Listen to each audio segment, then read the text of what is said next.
That obviously is the Sultanate of Oman. If you go up to the northern border to Khatam al-Malaha and carry on going north for a further 70 kilometers, we come to Musandam. Carry on going north a further 90 kilometers and we're in the Straits of Hormuz. If we go back a little bit to the gap between Oman and Musandam, there is an Omani enclave called Madha. In the middle of Madha, there is an UAE enclave called Nahwa. And I wouldn't be at all surprised if there wasn't an Omani family living in the middle of that. That is a satellite photograph of the north of Musandam. The green patch, roughly central, is the capital, Kasab. Here's a closer look at Musandam itself. Extremely mountainous. The highest point is the Jebel Harim at 2,087 meters high. There are 4 principal villages: Kasab in the north, which is the capital, Buka on the west coast, Beya, now called Dibba, down on the bottom right-hand corner, and right up at the very top is Kamzar. There are some 60 coastal fishing villages only accessible by sea. And inland, there are about 240 habitations varying from single dwellings to small villages. It's extremely hot in the summer. The temperature is frequently going beyond 40 degrees centigrade, and it's cold and wet and miserable in the winter. There are 2 principal winds there. There's the Shimal, the north wind, which blows from the west, and there is the Nashi, which does in fact blow from the north. These winds are sufficiently strong that back in those days, they would close the airport in Kasab for 3 or 4 days at a time, thus inhibiting further travel and development in the area. Right, next one, please. This is a group of Shahu. The principal tribe there are the Shahu, although there are other tribes there, the Dhofari and the Kamzar. You'll note that they are mostly wearing Emirates dress because they look more to the Emirates than they do to Muscat. They are about to perform a nadaba, which is a traditional tribal chant used on a variety of occasions, both celebratory and warlike. They appear to be holding walking sticks in their hands, which in fact they are, but if those are called yurth. That is a close-up of a yurth. That is the handle. It's also a sharp little blade. Now, if you can imagine that on the end of 2 feet of stick or the end of 2 feet of arm coming down on your head, it would take more than two paracetamol to sort it. These are a couple of specimens that I've got at home.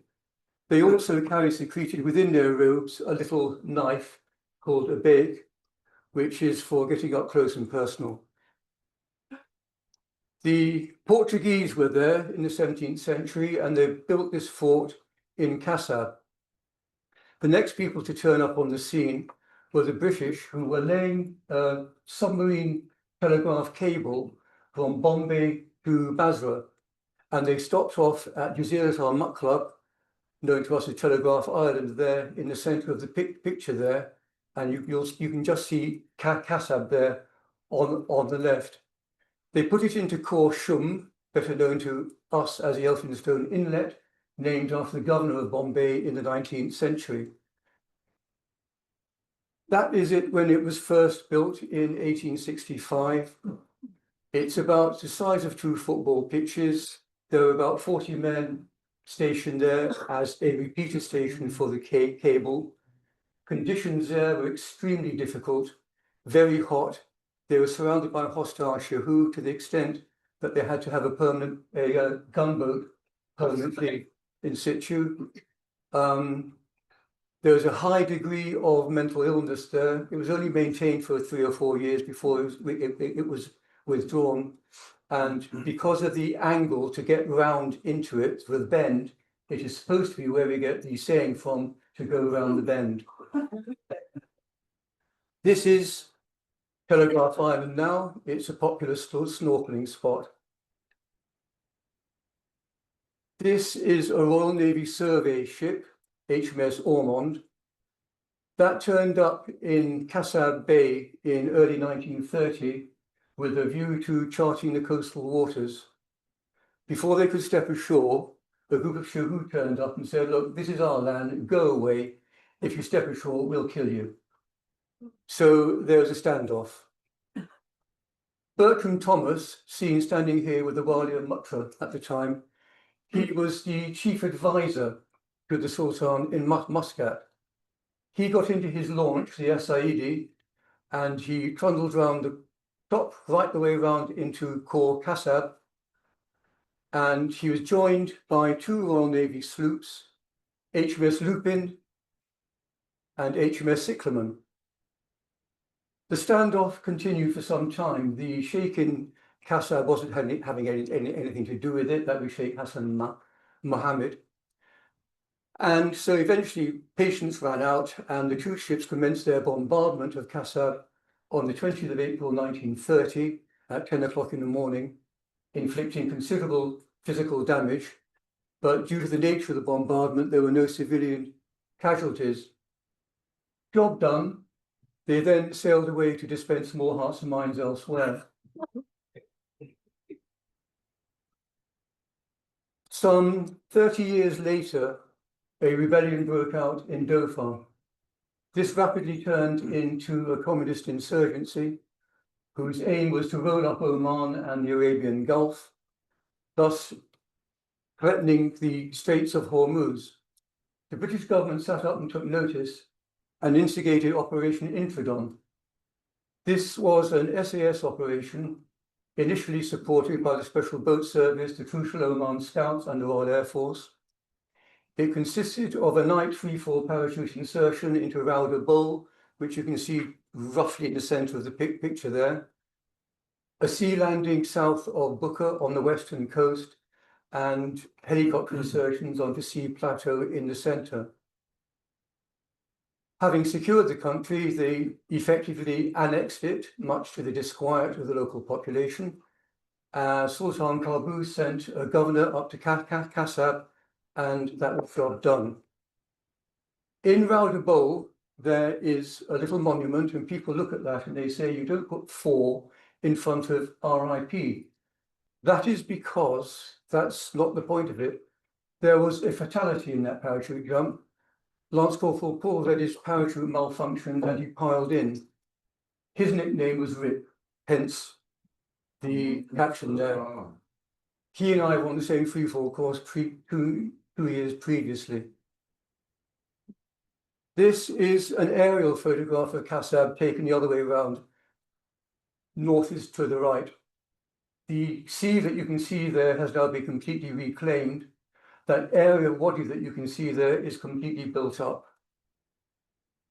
This is a picture of Kasab Suk as it was. You can see some pickups there. When they put the Corniche in, which connected Kasab and Ras Al Khaimah, suddenly the Shahu were able to drive into the Emirates without their driving licenses. And the Emiratis didn't like it very much. So the Royal Oman Police sent up a couple of bobbies and a car, and they told the would-be drivers to gather in the souk, completed the paperwork, and then said, follow me. And they drove around Kasab, up and down the Wadi for about half an hour. And all those who were still with them at the end got their driving license. I sometimes think we have the same system here. There was a shop there run by a chap called Mohammed Noor. He had the only air conditioner and freezer in the place, and consequently in the summer, all the old men used to gather in his shop by the air conditioner. We bought a lot of our supplies from there, and we were always surprised to note that the frozen chicken and the frozen buffalo mince was always a funny shape.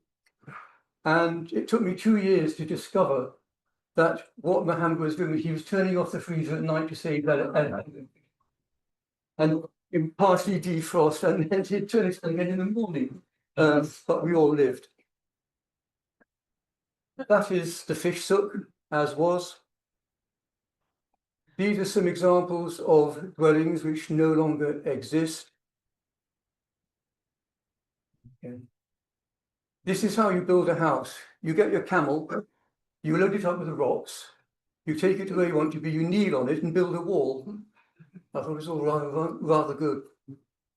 Another house. Yeah. All these are gone. Right, here we are back on this picture. Kamzar, right up at the very top, the most northern village in Musandam. This is a picture of it from the sea. It's located in a very narrow wadi. This is it from inland. As you can see, there's no soil there. And so they put their dead underneath the floors of the houses. Quite how that works long term, I didn't like to ask. This is the old well there. You can see where the ropes and cables of possibly hundreds of years have scored the marks there. It's also in Kamzar that there were a couple of Khalifa. Those are male transvestites. They used to visit Kasab from time to time, but essentially they spent most of their time in Kamzar. This has to be the smallest sweet shop in the world. Oh. I bet they wish they were in Dubai. There's a boom that's been pulled up between two of the houses there. And there's the bow one decorated with goatskin and cowrie shells. Centre of the picture there, you can see some fellows in a boat. Those are Iranian smugglers. Every night they would go across the strait there. Here's some more in Kasab. And here's a more modern one going by. They used to carry everything from Rothman cigarettes to televisions, anything that was required in Iran. It's tolerated, in fact, probably assisted by the Omani authorities insofar as they had their own landing bay in Kasab Harbour. This is the fort at Bukka on the west coast. It's now being completely refurbished and is a tourist attraction. This is a deserted mosque nearby. I found that the first time I went down the west coast, and when I went in, the feeling of calm was just incredible. It's just amazing to step in there from the blinding heat and the sun, and cool, calm, absolutely perfect. Every time I went over there, I used to go in there just to unscramble my brain. This is the onion man. He's completely blind. He had that onion field over there on the west coast and he worked it. Quite how he managed, I don't know, but he was always there. Similarly, in Kasab Suk, there was a blind man who ran a hardware store and he knew where everything was, 100 little boxes. You could just say to him what you wanted and you just go straight to it. These are some shots of the coastal villages. They're all very much more developed now. This picture here, you can possibly just make out about a third of the way up, a little line of floats in the water there. That is a purse seine net.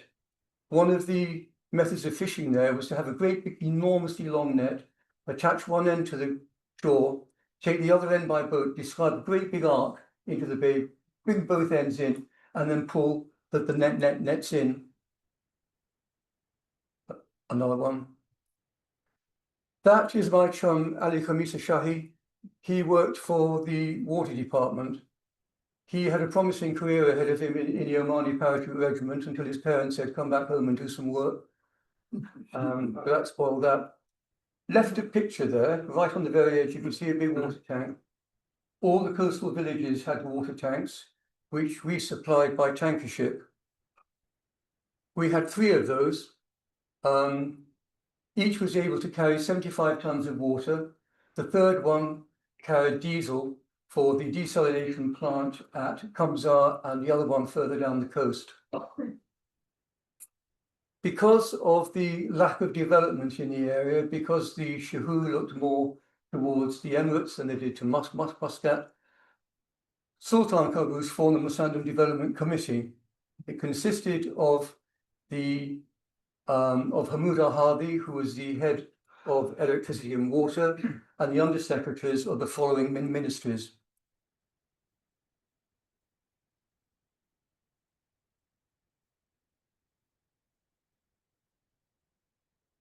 So that was the Musandam Development Committee in toto.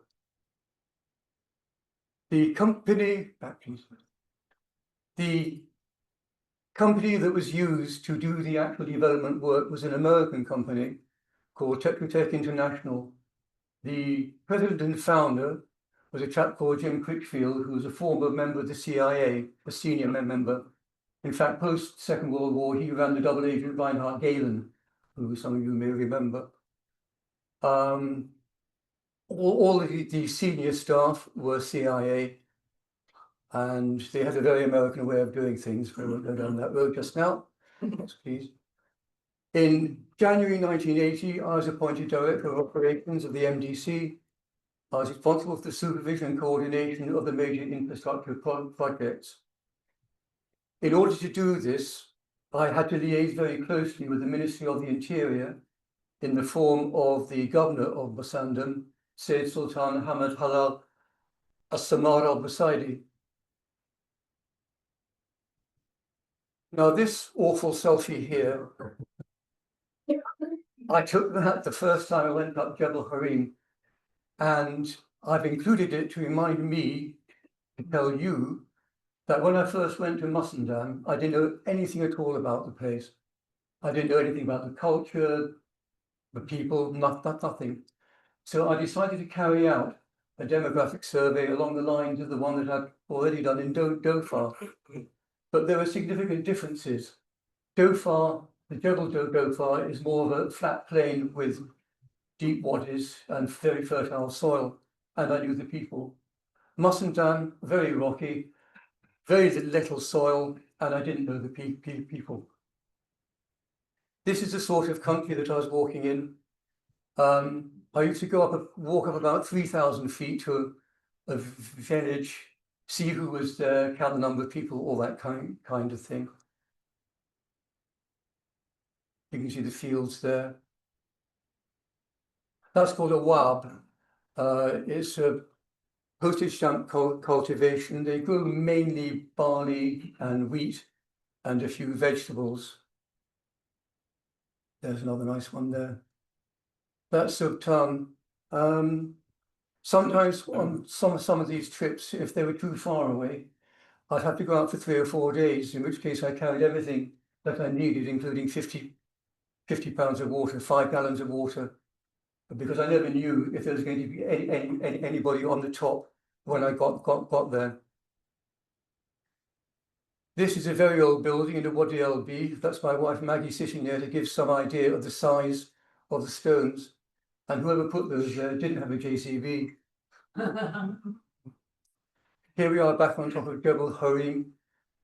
This looks like a little mosque to me, but when I asked the people in Qatar about it, nobody knew anything about it.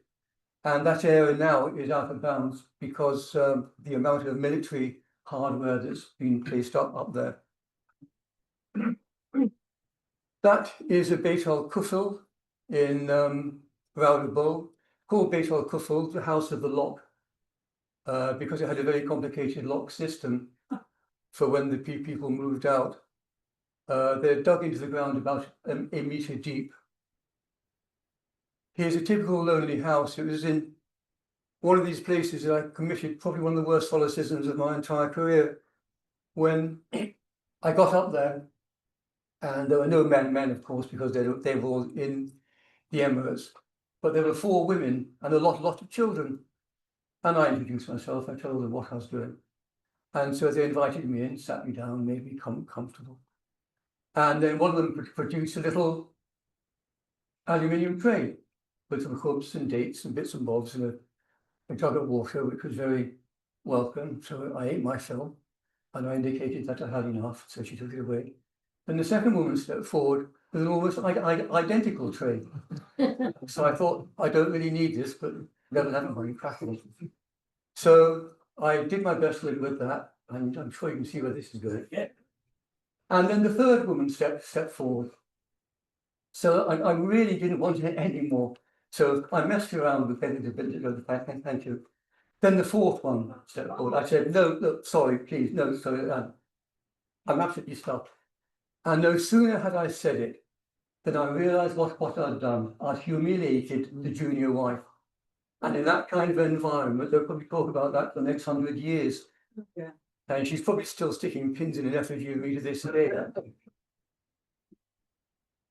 Another house. That was just, back on me. This was a storehouse at Sultan, and I never could quite work out how it worked. And because the village was deserted, they'd all gone to the Emirates. I never found out. That's a defensive tower. There's a cliff-faced dwelling there. That is a storage pot called a kharis. They're traditionally dug about 2 feet deep into the floors of the various houses, used for storing grain and sometimes water. And to give an illustration of size, I lured my son into it. Isn't it just a wonderful thing? Here's a stack of them. When the people went, they just left everything behind. Again, just abandoned. When it rains there, and they're collected by various ways. This is a fissure in the rocks which has been blocked off at one end. You can just about make out in the very centre there Ali Khamis standing by the side of it. The other ways of collecting water was to dig a burqat. These are usually about 20 feet deep, and they were often covered up with palm fronds, partly to stop the goats from falling in and partly to prevent dehydration. This is a pre-Islamic graveyard in the Rauda Bowl. You can see the various designs on those.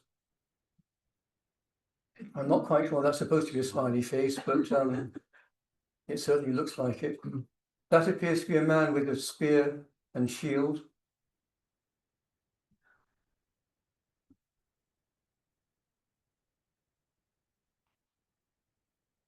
These are fossils up on Sea Plateau. Sea Plateau is 3,000 feet up, and those are my car keys there in the middle to give some idea of their size. The fact that those fossils are there indicates that at one time, of course, it was under the sea. And as Musandam is on a tectonic plate, which is gradually slipping under Iran, they'll go back there at some stage. When the dates are ready to be harvested, the shahu come down from the mountains. A lot of them come down from Kamzar into Wadi Kasab, and they live in these baristas called Arish. Here's a man harvesting dates. They put a length of cloth around the tree, tie a knot in it, step inside it, and walk up the trunk and collect the dates. Here's a selection of dates that has been sorted out. The most prized ones are Kosh Habush. They put them into sacks to be transported to the Emirates for sale. They also, in the towns, they have a room with a sloping corrugated floor, and they stack the stacks on top of it so that the weight of the dates on top squeezes the treacle out from the dates underneath, and it runs into the corrugation where it's collected, and that's called dips, and it's very much prized. When it rains, it rains. That is Wadi Kasab in flood, as it was. Apparently, about 60 years ago, the Wadi flooded across its entire width to the extent that parents had to tie their children to the palm tree to stop them from being washed out to sea. You don't see scenes like this anymore because the Wadi has been channeled. They've got 3 dams there to refill the aquifer. After the rains, we have greenery. Lots of very pretty short-lived flowers come up. That is an Arabian leopard. They predate on the shahu's goats, which is why that one was shot, unfortunately. The other animals in the area are caracal lynx, wolves, foxes, hedgehogs. Interestingly enough, the hedgehogs are different there. If you see a British hedgehog, it curls up into a ball. if you disturb a Musandam hedgehog, it extends its legs and takes off like a little spiky rocket.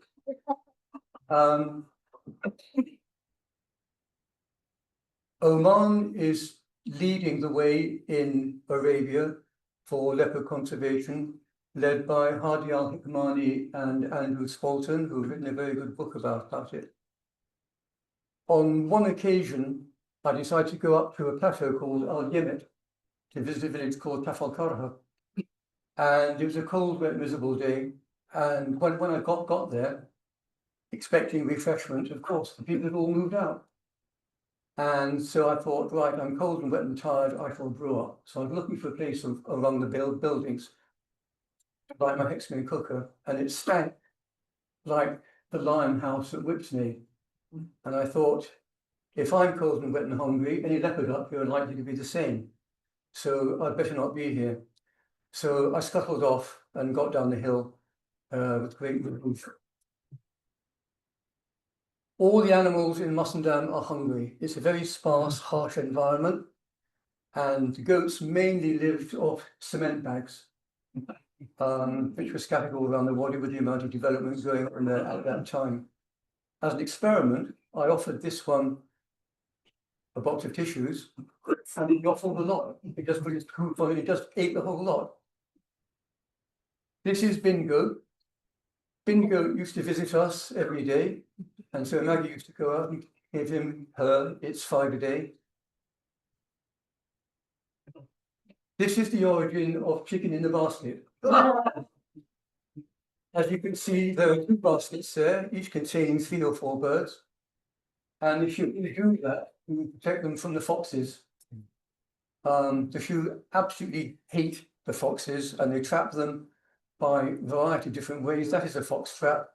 The entrance is at the bottom there with that rather pale stone there. And they have some rather unkind ways of killing them. Now this chap, Khamis, close to the MDC office, there was a dried up well. I noted at the time it was 100 feet deep, but in retrospect, I don't think it was quite that. However, it was deep and it was dry. I'm walking into work one day, I saw a crowd of people around the top of the well. And I went over, and they'd spotted a fox had fallen into the well overnight. And they spent the day trying to get it out. They used fish traps, nets, everything. Eventually, at the end of the day, they gave up and went home. Following morning, this chap came into my office carrying a sack. And he said, I've got something for you. So I went out and he opened up the sack. I looked inside, and there was a fox, bright eyes. So I said, how did you get that? Well, he said, after that lot had gone home, I climbed down, grabbed it, put it in the sack and brought it here. He said, what do you want me to do with it? So I said, I would like you to take it out into the wadi and let it go. And I could see the disbelief in his eyes. And I like to think he did it, but I don't know. That is the town plan for Wadi Kasab, as was. There were similar ones for Buka, Bear, and Madha, and it's a fairly standard town plan: roads, residential, light commercial, etc. And in order to implement this, we had to put the whole of Wadi Kasab under planning control. The Shehu, of course, ignored this, and it became problematical when they would guess where we were going to develop something next. And the moment the diggers turned up, they'd demand compensation. So I went to see Syed Sultan and I said, I intend to enforce planning control in Wadi Kasab. And he agreed. He said, fine, go ahead. So I put out an edict saying, nobody put one rock on top of another without my say-so.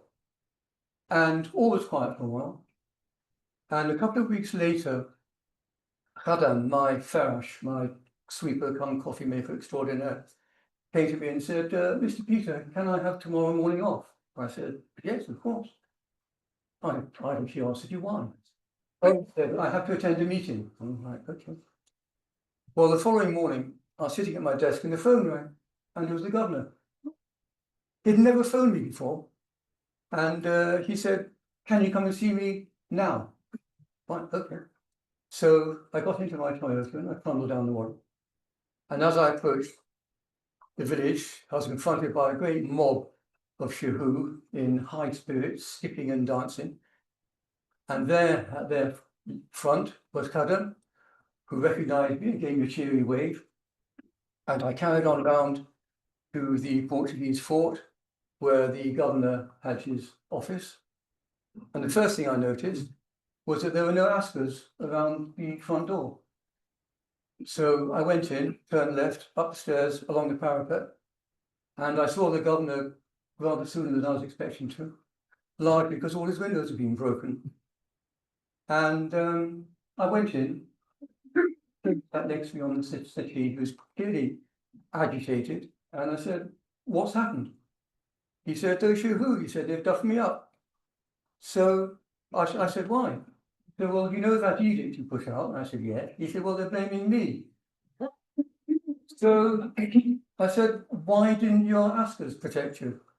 He said, "Well, I heard something like this might happen. I didn't want them hurt, but they're only old men, so I sent them all home." So I said, "Well, how about the army?" He said, "No, he said, that would have been too much." So I said, "Well, what are we going to do about it then?" And we just discussed it for some time, and I went away. And then a few days later, I decided to go back and see him again. And I went back, and the askers were all at their post. And I went in through, and I noticed as I turned left that the dungeon doors were open, and there was about 20 pairs of sandals neatly arranged in a semicircle around the door. So I ducked my head and went inside. And when my eyes became accustomed to the gloom, I recognized all the sheikhs of northern Musandam sitting in the dust around the wall. And I saw the sheikh of Kamzar there, and I said, "What are you lot doing here?" He said, "Oh," he said, "we're guests of the governor." I said, "Oh, right, okay." So I went upstairs to see sides of Sultan, and he was sitting behind his desk, looking like the cat that just had the cream. And I said, "I see you've got some guests." "Yes," he said. He said, "What happened the other day was absolutely wrong, so I put out the word that I wanted to have a planning meeting. So, of course, all the sheikhs came down. As soon as they were here, I said to them, I hold you responsible for the behavior of your tribesmen, so I'm banging you up." So there they are, they're in prison. I said, "But the door's open." "Yes," he said, "it gets awfully hot at this time of year, doesn't it?" So I said, "But they could run away." He said, "What would we do?" So that was marvelous. But I mean, it was a marvelous bit of diplomacy. He had asserted his authority without kicking over the apple cart. Sometime after this, on another of my visits to see him, I spotted the askers at work under the tree by the water's front, and I went over and asked them what they were doing. They said, "We're making gunpowder." I said, "Why?" They said, "Well, for the Eid cannon, we fire the Eid cannon." There were several Portuguese cannon lying around in the sand in front of the fort. So I kept a very close eye on what they were doing. And one day I went down and the cannon had clearly been prepared for firing. So I put out the word to the expats there, and the following morning at first light, or before first light, we were down there, and I had my camera on a tripod. I set it up about 20 yards away from the cannon, and there was no sign of life anywhere. So I went over to the fort, banged on the door repeatedly, and eventually the sleepy voice said, "What do you want?" So I said, "You're supposed to fire the cannon." They said, "You're early." I said, "No, I'm not. Fire the cannon." So there's lots of muttering and grumbling. I went back to that camera, and the door opened, and Asker came out. He picked up a palm frond, set fire to it, hurled it at the cannon, and ran back to the safety of the fort. And that was a picture that I got. The rest of the gang had wiped themselves down on the ground, but I was hanging onto my tripod. I'm quite pleased with that. This chap here is Sultan Shahid, probably one of the happiest men I've ever known, always laughing and smiling. He lived in a hovel about a mile up the wadi from where we did. And most mornings I'd see him walking down to the village. And then before midday, he'd come back with whatever he'd scattered balanced on his head. And whenever I saw him, I used to stop and have a chat, see what was going on. And he always used to say to me, "What are you doing?" So I tell him what my plans were for the day. And he'd shake his head dolefully and say, "Miskeen, miskeen," which in context means you poor thing. And when eventually I decided to leave Musandam to go back to England, on my last day, I stripped our villa of all its soft furnishings, piled them all into my Carlington, drove up to his house, unloaded the whole lot, and I said, "I'm going back to England, I won't be seeing you again." And he shook his head dolefully and said, "Miskeen, miskeen," the last words he ever said. And that brings me to the end. Thank you.